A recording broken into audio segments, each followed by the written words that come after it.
Bonjour à tous. Ce fut une journée mouvementée et stressante. Aujourd'hui, il y a eu deux conférences de presse. Dans la première, le premier ministre Legault a annoncé que le 11 mai, les écoles primaires rouvriront dans les régions situées à l'extérieur de la grande région de Montréal. Les autres écoles primaires ouvriront le 19 mai. Il est important de noter que ces deux décisions peuvent changer selon la façon dont la pandémie progresse dans les jours et les semaines à venir. L'école ne serait pas obligatoire et les parents auront le choix d'envoyer leurs enfants ou non. Les écoles secondaires, les cégeps et les universités resteront fermées jusqu'à l'automne. Lors de la deuxième conférence de presse, le ministre de l'Éducation a donné à la population des renseignements supplémentaires.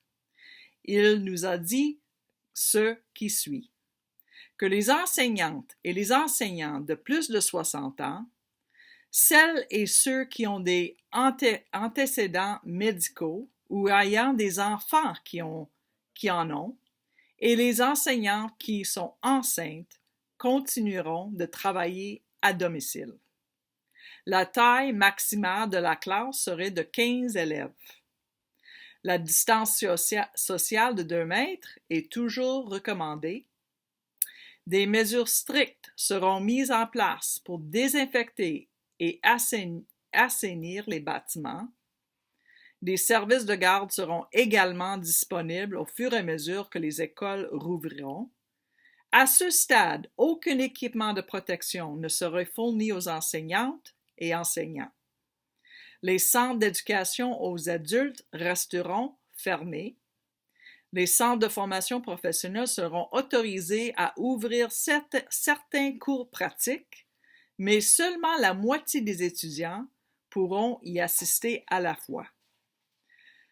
Je dois dire que ces deux conférences de presse ont suscité beaucoup plus de questions que de réponses, ce qui a créé de l'incertitude. L'incertitude peut créer de l'anxiété à son tour.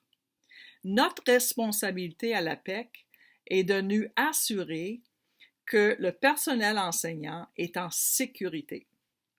Nous avons de nombreuses préoccupations. Nous avons rassemblé toutes les questions importantes et nous chercherons des réponses du ministère, des commissions scolaires et du ministre du Travail.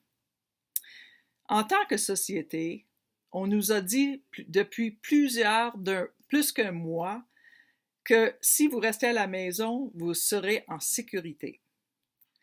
Nous sommes venus à le croire et on nous dit maintenant qu'il est temps de quitter notre maison. Sur une note personnelle, cela était une journée particulièrement difficile pour moi en tant que présidente de l'APEC. La raison pour laquelle j'ai commencé à m'impliquer dans le syndicalisme était dans le but d'améliorer vos conditions de travail et de souligner l'importance d'une éducation publique de qualité. Pour beaucoup d'entre vous, vos conditions de travail étaient déjà difficiles avant la pandémie et le retour ne sera pas facile. On nous dit aujourd'hui que l'éducation publique est essentielle pour les élèves et je me demande si le gouvernement se souviendra de cela à l'avenir.